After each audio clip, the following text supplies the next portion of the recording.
Welcome to RS academy. మీ legend Swami Kurnool. ఈరోజు మన ఆర్ఎస్ అకాడమీ 24వ తారీఖున సచివాలయం బ్యాచ్ అనేది ప్రారంభం కాబోతుంది. ఎవరైనా మీ వాళ్ళు మీ యొక్క సంబంధించిన వాళ్ళు జాయిన్ అవ్వాలనుకుంటే 1వ తారీఖు లోపల మీ పేర్లు అనేవి రిజిస్ట్రేషన్ చేసుకుంటే మీ ఫీజులో రాయితీ అనేది అందించబడుతుంది మన ఆర్ఎస్ అకాడమీ తరపున. ఓకే, సేవ్ చేసుకోండి. 24వ తారీఖున సచివాలయం కొత్త బ్యాచ్ అనేది ప్రారంభం కాబోతుంది. 1వ తారీఖు వరకు ఫీజులో రాయితీ అనేది ఇవ్వబడుతుంది. ఈరోజు జరిగిన జాతీయ, అంతర్జాతీయ, ప్రాంతీయ ముఖ్యమైన పుస్తకాలు, స్పోర్ట్స్కి సంబంధించిన అంశాలు అనేది ఈరోజు చూద్దాం. ఈరోజు ముఖ్యంగా కరెంట్ అఫైర్లో భాగంగా national academy of coastal policing క్యాంపస్ను అమిత్ షా గారు ప్రారంభించడం జరిగింది. అయితే ఎక్కడ శంకుస్థాపన చేశారు మనకే ఇవ్వడం జరిగింది. ఎక్కడ శంకుస్థాపన చేశారు అంటే మనకి option A Gujarat and Maharashtra, Tamil Nadu, Calcutta అనే రాష్ట్రాల్లో ఇవ్వడం జరుగుతుందిగా చెప్పవచ్చు. అయితే మనకి ఈ యొక్క national academy of coastal policing క్యాంపస్ని ఎక్కడ ఏర్పాటు చేశారు సార్ అంటే గుజరాత్లో ఏర్పాటు చేయడం జరిగింది. అయితే మనకి ఈ యొక్క ప్రజెంట్ నేషనల్ కోస్ట్ గార్డ్ యొక్క డైరెక్టర్ జనరల్గా ఎవరున్నారు సార్ అంటే వీరేంద్ర సింగ్ పఠానియా అనే వ్యక్తి ఉండడం జరుగుతుంది. National coast gourd head quarter ఎక్కడుంది సార్ అంటే మనకి న్యూఢిల్లీలో ఉండడం జరుగుతుందిగా చెప్పవచ్చు. అయితే నేషనల్ కోస్ట్ గార్డ్కి సంబంధించి father of Indian coast gourd అని ఎవరిని పిలుస్తాం సార్ అంటే ఛత్రపతి శివాజీ గారిని. ఎవరిని పిలుస్తాం సార్ అంటే ఛత్రపతి శివాజీ గారిని పిలవడం జరుగుతుంది. Father of Indian coast gourd అనే పేరుతో పిలుస్తారు. దాని తర్వాత మనకి ఈ యొక్క కోస్ట్ గార్డ్కి సంబంధించి మనకి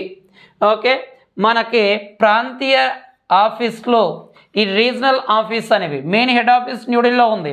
నేషనల్ కోస్ట్ గార్డ్ యొక్క రీజనల్ ఆఫీస్ గుజరాత్ అండ్ అక్కడ నుంచి Mumbai and Chennai and west బెంగాల్లో ఈ యొక్క రీజనల్ ఆఫీసెస్ కూడా ఉండడం జరుగుతుంది మనకి కోస్ట్ గార్డ్. అయితే గుజరాత్లో ఈ యొక్క national academy of coastal policing అనేది శాశ్వత కేంద్రంగా చెప్పవచ్చు. ఏది మనకి శాశ్వత కేంద్రంగా చెప్పవచ్చు మనకి ఇది. అయితే మనకి ఈ కోస్ట్ గార్డ్కి మళ్ళీ చూద్దాం ఒకసారి. National academy of coastal policing campus ఎక్కడ ఏర్పాటు చేశారంటే Gujarat. Present national coast guard యొక్క హెడ్ క్వార్టర్ ఎక్కడుంది సార్ అంటే న్యూఢిల్లీలో ఉంది. ప్రజెంట్ డైరెక్టర్ జనరల్ ఎవరు సార్ అంటే Virendra Singh Pathania. Father of Indian coast guard ఎవరంటే ఛత్రపతి శివాజీగా చెప్పవచ్చు మనకి. అయితే నేషనల్ అకాడమీ ఆఫ్ పోలీసింగ్ క్యాంపస్ని ఎవరైతే ఈ యొక్క కోస్ట్ గార్డులు జాయిన్ అవుతున్నారో వాళ్ళను ప్రొటెక్ట్ చేసేందుకు దీన్ని ఏర్పాటు చేశారు. ఇది శాశ్వత కేంద్రంగా చెప్పవచ్చు. అయితే ఇండియన్ కోస్ట్ గార్డ్ సంబంధించి రీజనల్ ఆఫీస్ ఎక్కడెక్కడ ఉన్నాయి సార్ అంటే మనకి మెయిన్గా గుజరాత్, ముంబై అండ్ చెన్నై అండ్ ఇక్కడ నుంచి కలకత్తాలో ఉండడం జరుగుతుందిగా చెప్పవచ్చు. నెక్స్ట్ కరెంట్ అఫైర్కి వెళ్ళిపోదాం మనము. ప్యాచ్ రిపోర్టింగ్ యాప్ను ఏ రాష్ట్రం ప్రారంభించింది? ప్యాచ్ రిపోర్టింగ్ యాప్ను ఏ రాష్ట్రం ప్రారంభించింది? Option A Uttarakhand and Uttar Pradesh, Telangana and Madhya Pradesh. దీన్ని ప్రారంభించిన రాష్ట్రం ఏది ఇస్తారంటే ఉత్తరాఖండ్. ప్యాచ్ రిపోర్టింగ్ యాప్ను ఏ రాష్ట్రం ప్రారంభించిందంటే ఉత్తరాఖండ్. ఎందుకు ప్రారంభించింది సార్ అంటే ఆ రాష్ట్ర ప్రభుత్వం ఎందుకు ప్రారంభించింది సార్ అంటే మనకి ఆ రాష్ట్రంలో ఉన్న ఏవైనా రోడ్డు నిర్మాణాలు సరిగా లేకపోతే ఆ రోడ్లపైన గుంతలు ఏవైనా ఉంటే ఆ రోడ్లపైన ఏవైతే గుంతలు ఉంటాయో ఆ గుంతలకు సంబంధించి ఈ యాప్ ద్వారా ఫోటో తీసి అప్లోడ్ చేస్తే ఆ రాష్ట్రం ఏం చేస్తుందంటే వాటికి సంబంధించిన ఫోటోలో అప్లోడ్ చేసి పెడితే ఆ యొక్క సమస్యను పరిష్కరించే విధంగా ఈ యొక్క ప్యాచ్ రిపోర్టింగ్ యాప్ని ఈ ఉత్తరాఖండ్ రాష్ట్రం అనేది ప్రవేశపెట్టింది. అంటే రోడ్లకు ఎక్కడైనా గుంతలు ఉంటే ఆ ప్రజలు దాటి ఫోటో తీసి ఈ యాప్లో అప్లోడ్ చేస్తే ఆ రాష్ట్ర ప్రభుత్వం స్పందించి ఆ యొక్క రోడ్ల నిర్మాణం చేపడుతుంది.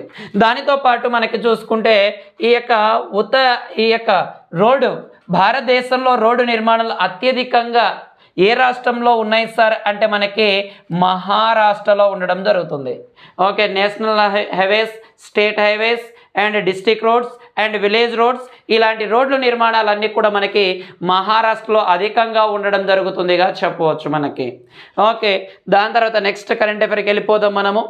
ఓకే, నెక్స్ట్ కరెంట్ అఫైర్కి సంబంధించి మనకి okay, Indian council of forestry research and ఎడ్యుకేషన్లో సస్టైనబుల్ ల్యాండ్ మేనేజ్మెంట్ ఎక్సలెన్స్ సెంటర్ను ప్రారంభించిన వారు ఎవరంటే Bhupendra Singh Yadav.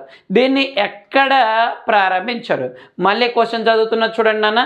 Indian council of forestry research and educational లో సస్టైనబుల్ ల్యాండ్ మేనేజ్మెంట్ పైన ఎక్సలెన్స్ సెంటర్ని ఎక్కడ ప్రారంభించడం జరిగింది?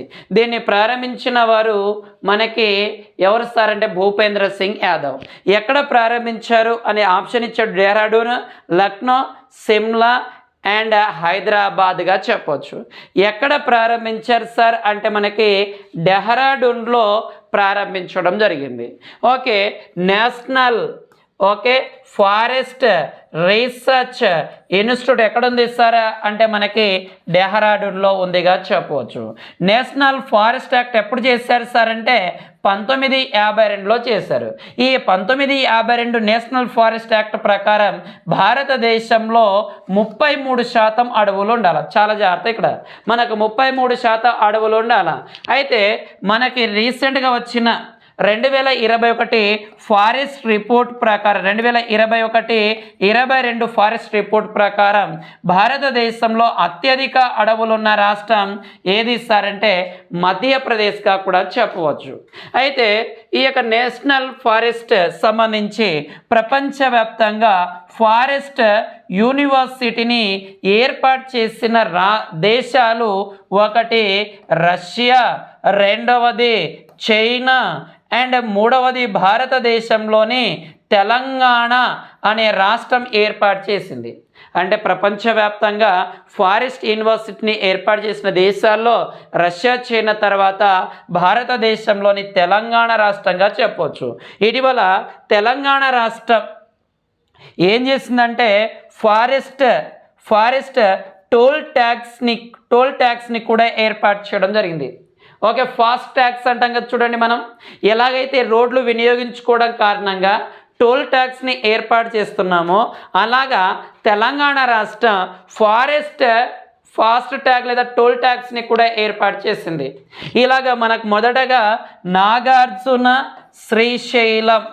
నాగార్జున శ్రీశైలం ప్రాంతంలో ఈ యొక్క అడవుల వినియోగించుకున్నందుకు ఇక్కడ మనం చూసుకుంటే ఈ యొక్క పులుల సంరక్షణకు సంబంధించిన నాగార్జున శ్రీశైలంలో ఈ యొక్క ఫారెస్ట్ టోల్ ట్యాక్స్ లేదా ఫాస్ట్ ట్యాగ్ని కూడా ఏర్పాటు చేశారు. చూడండి, మనకి ఇటీవల Indian council of forest research and ఎడ్యుకేషన్లో సస్టైనబుల్ ల్యాండ్ మేనేజ్మెంట్ ఎక్సలెన్స్ సెంటర్ని ఎక్కడ ప్రారంభించారంటే Dehradun. National forest research institute ఎక్కడ ఉందంటే డెహ్రాడూన్. నేషనల్ ఫారెస్ట్ యాక్ట్ ఎప్పుడు చేశారంటే 1952. దీని ప్రకారం భారతదేశంలో అడవులు ఎంత ఉండాలా? 33%. ఇటీవల రిలీజ్ చేసిన ఫారెస్ట్కి సంబంధించిన రిపోర్ట్ ప్రకారం అత్యధిక అడవులు ఎక్కడ ఉన్నాయి? మధ్యప్రదేశ్. అండ్ ఫారెస్ట్ యూనివర్సిటీని భారతదేశంలో ప్రపంచవ్యాప్తంగా ఎన్ని దేశాల్లో ఉన్నాయంటే ఒకటి రష్యా, చైనా. అయితే భారతదేశంలో ఏ రాష్ట్రం ఏర్పాటు చేసిందంటే తెలంగాణ. ఇటీవల ఫారెస్ట్ టోల్ ట్యాగ్ లేదా ఫాస్ట్ ట్యాగ్ని ఏర్పాటు చేసిన రాష్ట్రం ఏదంటే తెలంగాణగా చెప్పవచ్చు మనకి. ఓకే, అడవుల అధ్యయనాన్ని ఏమంటామంటే ఫోరస్ అనే పదం నుంచి వచ్చినదేగా చెప్పవచ్చు మనకి. ఓకే, నెక్స్ట్ చెప్దాం మనము. నెక్స్ట్ కరెంట్ అఫైర్కి వెళ్ళిపోదాము. 2025వ సంవత్సరానికి ఏ దేశం ప్రత్యేక పర్యాటక సంవత్సరంగా ప్రకటించినది? ఓకే, 2025 సంవత్సరాన్ని ఏ దేశం ప్రత్యేక పర్యాటక సంవత్సరంగా ప్రకటించింది? Option A Nepal, option B Bharat, option C Sri Lanka, option D Indonesia. Right answer ఏది సార్ అంటే మనకి నేపాల్గా చెప్పవచ్చు. 2025వ సంవత్సరానికి నేపాల్ ప్రత్యేక పర్యాటక సంవత్సరంగా 2025ను ఎంచుకోవడం జరిగింది. ఎందుకు సార్ అంటే 2019 కోవిడ్-19 తర్వాత ప్రపంచవ్యాప్తంగా పర్యాటకం అనేది కొలాప్స్ అయిపోయింది, అంటే పడిపోయింది. ఈ పర్యాటకాన్ని పెంచే ఉద్దేశంగా అండ్ పర్యాటకం పైన ఆధారపడే దేశాలలో నేపాల్ ఒకటిగా చెప్పవచ్చు. మనకి పర్యాటకం పైన ఆధారపడే దేశాల్లో నేపాల్ ఒకటి చెప్పొచ్చు. దానితో పాటు ఈ యొక్క నేపాల్ అనే దేశం చూసుకుంటే మనకి 2080 సంవత్సరాన్ని ఏమని ప్రకటించారంటే విజిట్ నేపాల్ డికేడ్గా ప్రకటించడం కూడా జరిగింది. అంటే నేపాల్ దేశాన్ని సందర్శించే దశాబ్దంగా కూడా ప్రకటించింది ఏ దేశం అంటే నేపాల్. ఎందుకు సార్ అంటే మనకి 2014-15లో ఈ యొక్క నేపాల్కు తీవ్రమైన భూకంపం వచ్చింది. దాదాపుగా రెక్టర్ స్కేల్ పైన 8.6గా నమోదు అయింది. దాని తర్వాత నేపాల్ 2015వ సంవత్సరంలో కొత్తగా రాజ్యాంగం కాన్స్టిట్యూషన్ని కూడా రాసుకోవడం జరిగింది. దాని తర్వాత 2020లో మ్యాప్ని కూడా రూపొందించుకోవడం జరిగింది. ఏ దేశం సార్ అంటే నేపాల్ అనే దేశం. దాని తర్వాత ఇది మొత్తం పునర్నిర్మాణం లోపల కరోనా వచ్చి మనకి మొత్తం కూడా పర్యాటకం అనేది పడిపోయింది. అలాగా పర్యాటకం పైన ఆధారపడిన శ్రీలంక కూడా చూడండి, ఇటీవల జాతీయ అత్యవసర పరిస్థితి విధించడం, ఆ దేశ ప్రధాని అయిన మనకి ఆ దేశ ప్రధాని ఎవరైతే ఉన్నారో మనకి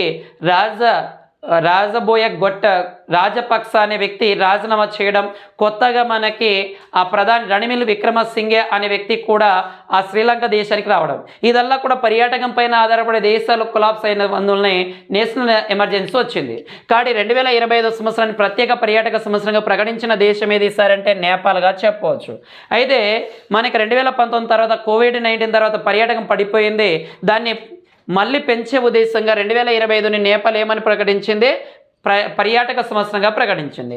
2080ని ఈ యొక్క నేపాల్ ఏమని ప్రకటించింది సార్ అంటే విజిట్ నేపాల్ డికేడ్. ఓకే, నేపాల్ని సందర్శించే దశాబ్దంగా ప్రకటించింది. 2014-15లో 8.6 రెక్టర్ స్కేల్ పైన భూకంపం వచ్చి మొత్తం కొలాప్స్ అయిన తర్వాత 2015లో నేపాల్ రాజ్యాంగం రాసుకుంది. 2020లో మ్యాప్ కూడా రూపొందించుకుంది. ఈ మ్యాప్ కారణంగా మన భారతదేశం ఉత్తరాఖండ్ ప్రాంతంలో, భారతదేశంలో ఉత్తరాఖండ్ అండ్ నేపాల్ సరిహద్దులో ఉన్న ప్రాంతాలలో మనకి 3 వివాదాస్పదమైన ప్రాంతాలకు ఏర్పడినాయి 2020లో. ఒకటి లింపేదోరా కాలాపాని ప్రాంతం అండ్ అక్కడ నుంచి మనకి లీపు లేక్ ప్రాంతం.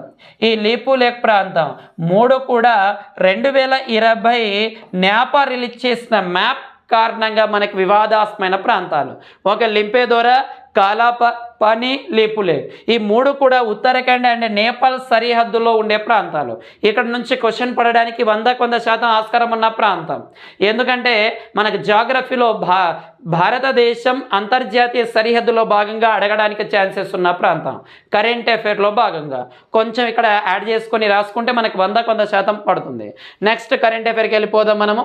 ఓకే, నెక్స్ట్ కరెంట్ అఫైర్కి సంబంధించి వరల్డ్ టూరిజం బ్యారోమీటర్ నివేదికను విడుదల చేసిన సంస్థ. ఇందాక మనం పర్యాటక సంబంధించి ఇచ్చేసినాం. ఓకే, వరల్డ్ టూరిజం బ్యారోమీటర్ రిపోర్ట్ని విడుదల చేసిన సంస్థ ఏదే అని అడిగాడు. ఇక్కడ option UNICEF and UNWTO and UNDP and world bank. Okay, మనకి ఇలాగా ఆప్షన్ ఇవ్వడం జరిగింది. దీని రైట్ ఆన్సర్ ఏంటి సార్ అంటే UNWTO, వరల్డ్ టూరిజం ఆర్గనైజేషన్ అనేది చూసుకుంటే ఈ వరల్డ్ టూరిజం బ్యారోమీటర్ రిపోర్ట్ ఇచ్చింది. ప్రపంచవ్యాప్తంగా ఈ కోవిడ్-19 వచ్చిన తర్వాత ప్రజలు టూరిజం పైన వెళుతున్నారా లేదా, ఈ యొక్క టూరిజంని ఎక్కువగా ఎక్కడ ఆకర్షిస్తున్నాయి ఏంటి అనేది రిపోర్ట్ ఇవ్వడం జరిగింది. ఈ వరల్డ్ టూరిజం ఆర్గనైజేషన్ 1920 తర్వాత 80% టూరిస్టులు అందరూ కూడా ఈ యొక్క పర్యాటకను సందర్శిస్తున్నారు అని రిపోర్ట్ ఇవ్వడం జరిగినది మనకి. ఓకే, దాని తర్వాత యునిసెఫ్ గురించి చూద్దాం. UNICEF United nation international children emergency fund, అంటే బాలలకు సంబంధించి అత్యవసర నిధిగా చెప్పవచ్చు. వాళ్ళకు వచ్చే అనేక సమస్యలు పోషణకు సంబంధించి ఇది సహాయపడుతుంది. And UNDP united nation development programme అనే పేరుతో పిలుస్తాం. అండ్ వరల్డ్ బ్యాంక్ అంటే తెలుసు, ఇటీవల మనకి ఈ యొక్క అంతర్జాతీయ బ్యాంకుకు సంబంధించి డేవిడ్ మాల్పాస్ అనే వ్యక్తి రాజీనామా చేశాడు. భారతదేశానికి సంబంధించి అజయ్ బంగా గారు, ఎవరు మనకి అజయ్ బంగా గారు ఈ వరల్డ్ బ్యాంక్ సంబంధించి డైరెక్టర్ లేదా గవర్నర్గా పదవి ప్రమాణ స్వీకారం కూడా చేశారు. కొంచెం జాగ్రత్త, ఇక్కడ మనకి ఖచ్చితంగా ఆన్సర్ పడడానికి అవకాశం ఉన్న ప్రాంతం. నెక్స్ట్ కరెంట్ అఫైర్కి వెళ్ళిపోదాం మనము. ఓకే, 2024లో క్వాడ్ లీడర్స్ సమిట్కి ఏ దేశం ఆతిథ్యం ఇవ్వనుంది? మనకు చూడండి, ఇక్కడ మనము చెప్పుకున్నాం కరెంట్ అఫైర్లో భాగంగా 2 days బ్యాకే మనము ఈ యొక్క జపాన్ దేశం అండ్ ఆస్ట్రేలియా దేశంలో మనము quad leader summit and G7 summit జరగబోతుందని చెప్పుకున్నాం. G7 సమిట్ ఎక్కడంటే మనకి జపాన్ అనే దేశంలో, అండ్ క్వాడ్ లీడర్ సమిట్ ఎక్కడ జరిగింది సార్ అంటే ఆస్ట్రేలియాలోని సిడ్నీ అనే నగరంలో జరిగిందని మనం 2 days బ్యాకే చెప్పుకున్నాం. అయితే 2024లో క్వాడ్ లీడర్ సమిట్ని ఎక్కడ నిర్వహించబోతున్నారు అంటే మనకు option Bharat, Australia, Japan, USA. ఎక్కడ జరగబోతుంది సార్ అంటే భారత్లో ఈ క్వాడ్ లీడర్ సమిట్ అనేది జరగబోతుంది 2024లో. అయితే మనకి ఈ యొక్క క్వాడ్ లీడర్ సమిట్లో మనకున్న దేశాలు భారత్, ఆస్ట్రేలియా, జపాన్, యుఎస్ఏగా చెప్పవచ్చు. 2023లో క్వాడ్ లీడర్ సమిట్ అనేది ఎక్కడ ప్రకటించబడింది అంటే మనకి ఆస్ట్రేలియాలోని సిడ్నీ నగరం.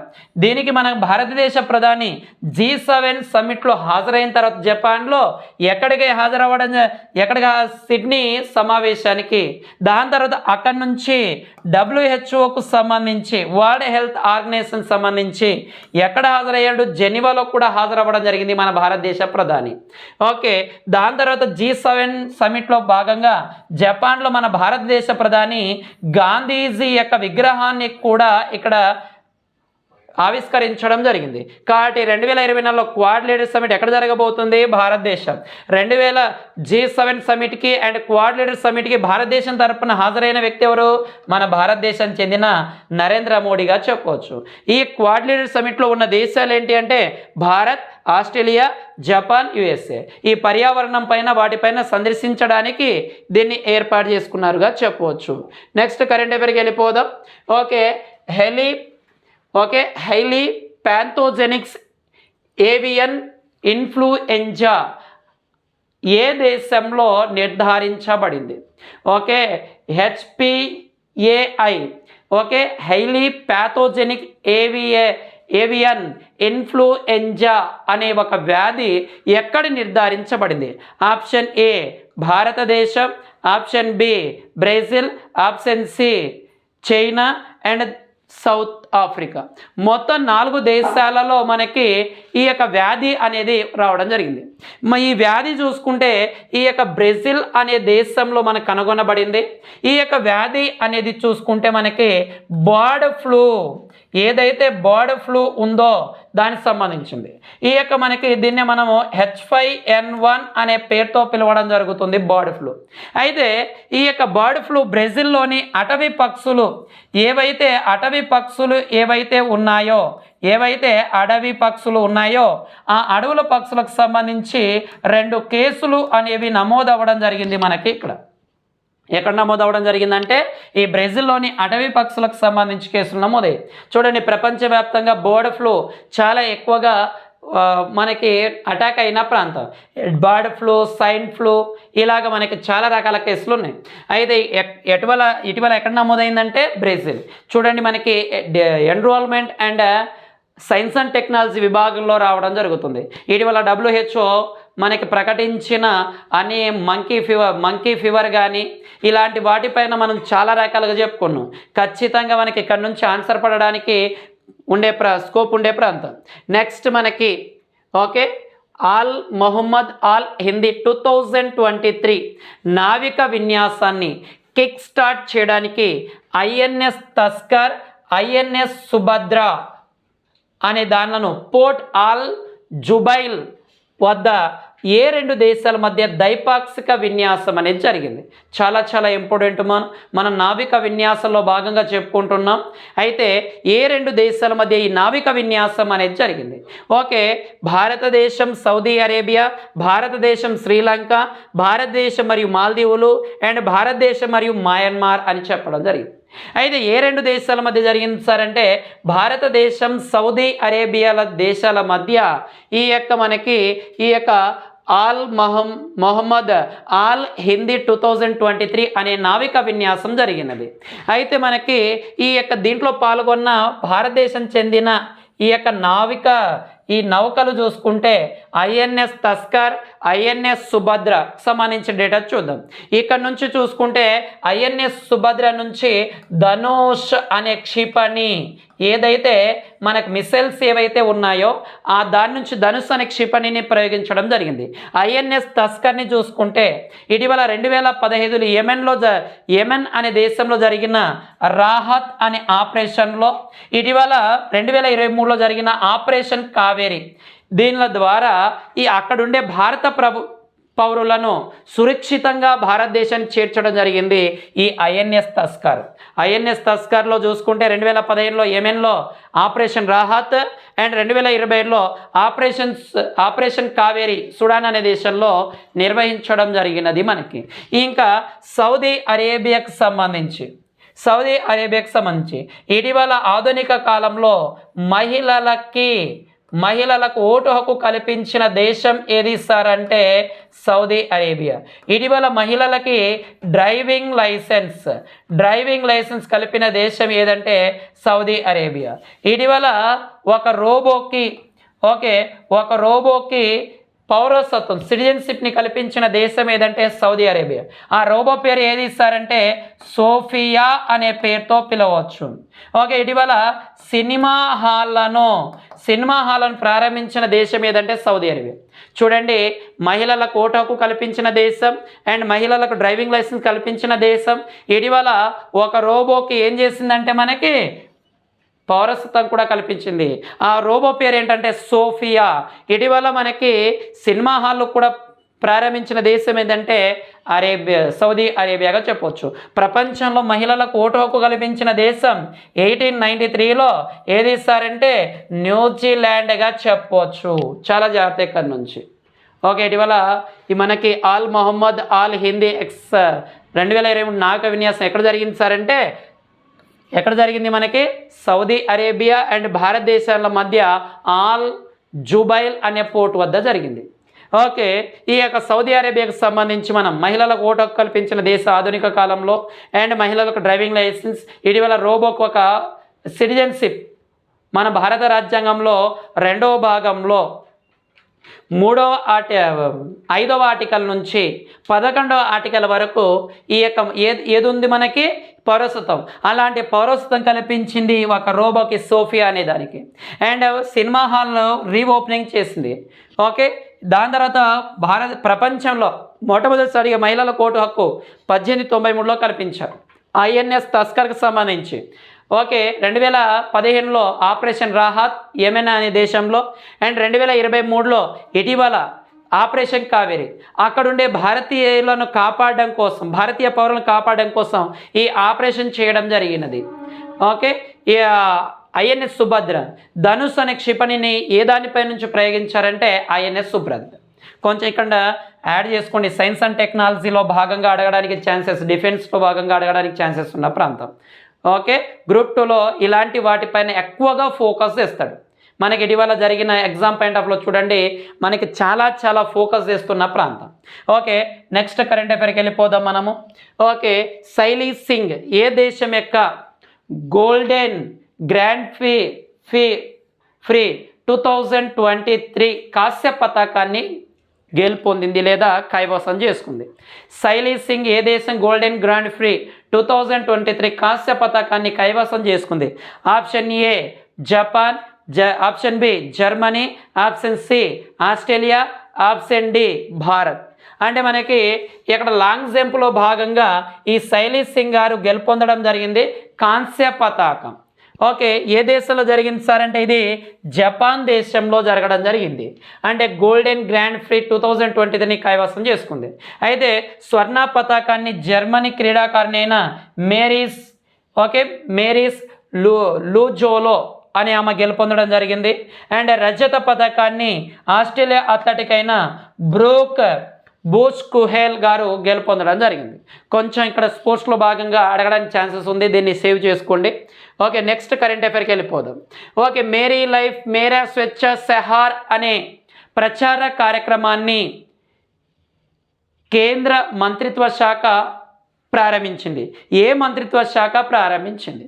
ఓకే, మనకి మేరీ లైఫ్ మేరా స్వచ్ఛ షహర్ దీన్ని ప్రారంభించినది ఏ గృహ మరియు పట్టణ వ్యవహారాల శాఖ మంత్రినా, లేదంటే ఆప్షన్ బి జలశక్తి మంత్రిత్వ శాఖనా, ఆప్షన్ సి వాణిజ్య మరియు పరిశ్రమల శాఖ మంత్రియా, అండ్ ఆప్షన్ డి ఎంఎస్ఎంఈ మంత్రిత్వ శాఖన ప్రారంభించింది ఆప్షన్ ఇచ్చాడు. దీన్ని ప్రారంభించినది గృహ మరియు పట్టణ వ్యవహారాల శాఖ మంత్రిగా చెప్పవచ్చు. దీన్ని ప్రారంభించిన మంత్రి హరదీప్ సింగ్ పూరి అనే పేరుతో చెప్పవచ్చు. మేరా లైఫ్ మేరా స్వచ్ఛ షహర్ ఏంటి సార్ అంటే మనం వాడే వస్తువులు ఏవైతే ఉంటాయో వాటిని రీసైక్లింగ్ చేయడం, బట్టలు కావచ్చు, షూస్ కావచ్చు, పేపర్ కావచ్చు, ప్లాస్టిక్ కావచ్చు, ఇతర ఏ వస్తువులైనా రీసైక్లేషన్ చేయడం అంటే తిరిగి వాటిని పునరుద్ధరించడానికి రీసైక్లింగ్ చేయడం కోసం మేరా లైఫ్ మేరా స్వచ్ఛ షహర్ అనే దాన్ని కేంద్ర మంత్రిత్వ శాఖ ప్రారంభించింది. గృహ మరియు పట్టణ వ్యవహారాల శాఖ మంత్రి ఎవరు సార్ అంటే మనకి హరదీప్ సింగ్ పూరి గారు దీన్ని ప్రారంభించడం జరిగింది. కొంచెం జాగ్రత్త మనకి ఇక్కడ. ఓకే, పథకాలు లేదా కేంద్ర ప్రభుత్వం ప్రారంభించిన వాటిలో భాగంగా అడగడానికి ఛాన్సెస్ ఉంది. ఓకే, నెక్స్ట్ కరెంట్ అఫైర్కి వెళ్ళిపోదాం. ఓకే, ఇటీవల టీ20లో 11,000 పరుగులు చేసిన భారతీయ రెండవ ఆటగాడు ఎవరుగా నిలిచారు? Option A Rohit Sharma, option B Kohli, option C Suryakumar Yadav, option D Hardik Pandya. అయితే మనకి అడగడానికి చాలా తక్కువ ఉంటుంది కానీ అడగవచ్చు. ఇటీవల కాలంలో జరిగిన స్పోర్ట్స్కి సంబంధించి అంశాలు అడగవచ్చు, ఎందుకంటే భారతదేశానికి సంబంధించింది కాబట్టి. ఎస్ఐ కానిస్టేబుల్ ఇలాంటి క్వశ్చన్లు పడడానికి ఆస్కారం ఉంది. కాబట్టి మనకి 11,000 పరుగులు చేసిన రెండవ ఆటగాడిగా రోహిత్ శర్మ, మొదటి 11,000 పరుగులు చేసిన మొదటి వాడు ఎవడంటే కోహ్లీ. అయితే మనకు 11,000 పరుగులు టీ20లో 11,000 పరుగులు చేసిన మొదటి పర్సన్ ఎవరంటే క్రిస్ గేల్ అనే వ్యక్తిగా చెప్పవచ్చు. మనకి చాలా జాగ్రత్త మనకి ఇక్కడ. ఓకే, 11,000 పరుగులు చేసిన రెండవ ఆటగాడు రోహిత్ శర్మ, మొదటి వ్యక్తి కోహ్లీ, మొదటి వ్యక్తి అంతర్జాతీయ పరంగా చూసుకుంటే క్రిస్ గేల్గా చెప్పవచ్చు. నెక్స్ట్ కరెంట్ అఫైర్కి వెళ్ళిపోదాం. ఇండియా మెడికల్ డివైస్ 2023 పై అంతర్జాతీయ సదస్సు జరిగింది. ఇది 8వ ఎడిషన్ మే 26 నుంచి 27 వరకు నిర్వహించబోతున్నారు. అంటే 8వ ఎడిషన్ ఇండియా మెడికల్ డివైజెస్ 2023ని. అయితే 8వ ఎడిషన్, 9వ ఎడిషన్, 10వ ఎడిషన్, 11వ ఎడిషన్ అంటే 8వ ఎడిషన్గా చెప్పవచ్చు. అయితే మనకి దీన్ని ప్రారంభించిన వారు కేంద్ర ఆరోగ్య శాఖ మంత్రి దీన్ని ప్రారంభించారు. ఎవరు సార్ ఆరోగ్య శాఖ మంత్రి అంటే మన్సుఖ్ మాండవ్య అనే వ్యక్తి చెప్పవచ్చు మనకి. ఓకే, కాబట్టి మనకి ఇలాగా కేంద్ర మంత్రిత్వ శాఖ దీన్ని ప్రారంభించడం జరిగింది. India medical devices. Okay, group 2లో ఇలాంటి క్వశ్చన్లు అడగడానికి, గ్రూప్ స్థాయిలో అడగడానికి ఛాన్సెస్ ఉన్న ప్రాంతం.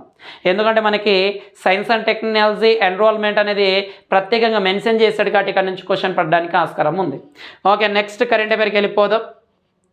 Okay, SECL okay south eastern coal field limited యొక్క గ్రేవా బొగ్గు గని ఆసియాలోనే అతి పెద్దది. అయితే ఇది ఏ రాష్ట్రంలో కలదు? South eastern coal field limited Gevra బొగ్గు గని భారతదేశంలో కాదు నాన్న, ఆసియాలోనే అతి పెద్దది. అయితే ఏ రాష్ట్రాల్లో కలిగి ఉంది? ఛత్తీస్గఢ్, జార్ఖండ్, వెస్ట్ బెంగాల్, బీహార్. అయితే ఆప్షన్ ఛత్తీస్గఢ్లో మనకు ఉండడం జరుగుతుంది. ఓకే, మనకి భారతదేశంలో కాదు ఆసియా ఖండంలోనే అతిపెద్ద బొగ్గు అని చూడండి. మనకి ఇక్కడ బొగ్గు గనులు చూడండి, బొగ్గులు అనేవి కొన్ని రకాలు ఉంటాయి. ఆంథ్రాసైట్, లిగ్యుమినేట్, బిటుమినస్, ఇలాంటి రకరకాల బొగ్గులు ఉంటాయి. అలాంటి బొగ్గు గనుల్లో మనకు చూసుకుంటే అత్యధికంగా బొగ్గును ఉత్పత్తి చేస్తున్న దాంట్లో గ్రేవా బొగ్గు గని ఉంది. అయితే భారతదేశంలో అతిపెద్ద బొగ్గు గనిగా భారతదేశంలో అత్యధికంగా బొగ్గును ఉత్పత్తి మొదటి బొగ్గు గనిగా జొరియా అనే బొగ్గు గని ఉండేది మనకి. ఓకే, నెక్స్ట్ కరెంట్ అఫైర్కి వెళ్ళిపోదాం మనము. ఓకే, 2023 ఇటాలియన్ ఓపెన్ ఫలితాలు. ఓకే, ఇక్కడ నుంచి ఆన్సర్ అడగడానికి ఛాన్సెస్ ఉన్న స్పోర్ట్స్లో భాగంగా పురుషుల సింగిల్లో డేనియల్ మెద్వాదేవ్. ఓకే, ఇతను చూసుకుంటే ఇతనికి క్లే కోట్, ఏదైతే క్లే కోట్ ఉందో ఆ క్లే కోట్లో మొదటి టైటిల్గా చెప్పవచ్చు ఇతనికి. అండ్ మహిళల సింగిల్స్లో ఎలెనా రేబాకినా అనే ఆమె. అండ్ పురుషుల డబుల్స్లో హ్యూగో నైస్ మరియు జాన్ జెలెన్స్కీ అనే. అండ్ మహిళల డబుల్స్లో తుఫాన్ శాండర్స్ అండ్ ఎలిస్ మెర్టెన్స్ అనే వాళ్ళు గెలుపొందడం జరిగింది. ఓకే, నెక్స్ట్ కరెంట్ అఫైర్కి వెళ్ళిపోదాం మనము. Okay, international organisation for migration యొక్క మొదటి మహిళా డైరెక్టర్ జనరల్గా అమీ పోప్ అనే ఆమె నియమించబడింది. అయితే ఏ దేశానికి చెందిన వాళ్ళు చూడండి, ఇక్కడ ఇంటర్నేషనల్ ఆర్గనైజేషన్ ఫర్ మైగ్రేషన్ అంటున్నాడు. మొదటి మహిళ అమీ పోప్. ఇటీవల మహిళలకు సంబంధించిన వాటిపైన ఫోకస్ చేస్తున్నాడు కాబట్టి ఎవరంటే యునైటెడ్ స్టేట్స్ చెందిన ఆ మహిమ. ఓకే, నెక్స్ట్ కరెంట్ అఫైర్కి వెళ్ళిపోదాం మనము. ఇంకా లాస్ట్ అండ్ ఫైనల్ మనకి ఇక్కడ. ఓకే, ప్రపంచ మైట్రాలజీ దినోత్సవంగా మార్చి 20ని నిర్వహిస్తాం. మైట్రాలజీ అనగా కొలతలు, ఏవైతే కొలతలు తూనికలు అయితే ఉంటాయో ఆ తూనికలకు సంబంధించి ఒక డేని నిర్వహిస్తున్నారు. ఓకే, వరల్డ్ మైట్రాలజీ డేగా మే 20ని జరుపుకుంటాం. అండ్ జాతీయ ఉగ్రవాద వ్యతిరేక దినోత్సవం, ఓకే, నేషనల్ యాంటీ టెర్రరిజం డేగా సెలబ్రేట్ చేస్తాం మే 21ని.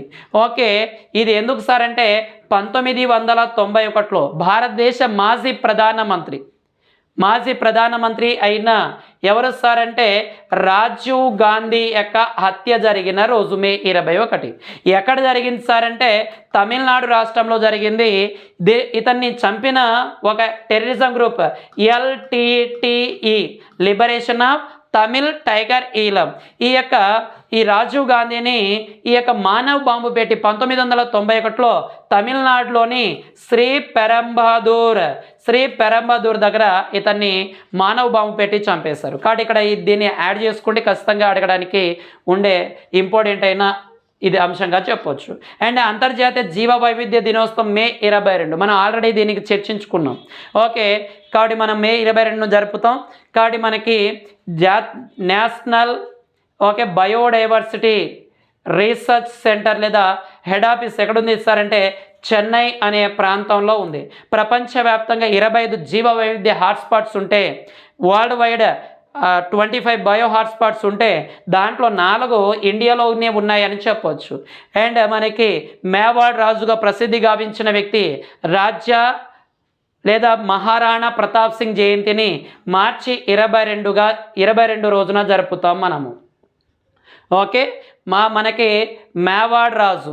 ఓకే, మేవాడ్ రాజపుత్రులలో వన్ ఆఫ్ ద రాజ్యం మేవాడ్ రాజు. ఈ రాజపుత్రులో ఉన్న ఒక ప్రత్యేకమైన పద్ధతి ఏది సార్ అంటే జోహార్ పద్ధతి. ఈ జోహార్ పద్ధతి ద్వారా ఈ యొక్క ఎవరైతే భర్తలు ఉంటారో భర్త కాకుండా వేరే వ్యక్తి వాళ్ళపైన దాడి చేయడానికి వచ్చినప్పుడు ఆ అగ్నిలో దూకి ఆహుతి చేసుకోవడం, తమని తాము అర్పించుకోవడం, దీన్ని జోహార్ పద్ధతి అంటాం. ఓకే, కాబట్టి మనకి చూడండి ఇక్కడ నుంచి ఆన్సర్ పడడానికి స్కోప్ ఉన్న ముఖ్యమైన ప్రాంతం క్వశ్చన్స్ పడతాయి మనకి ఇక్కడ నుంచి.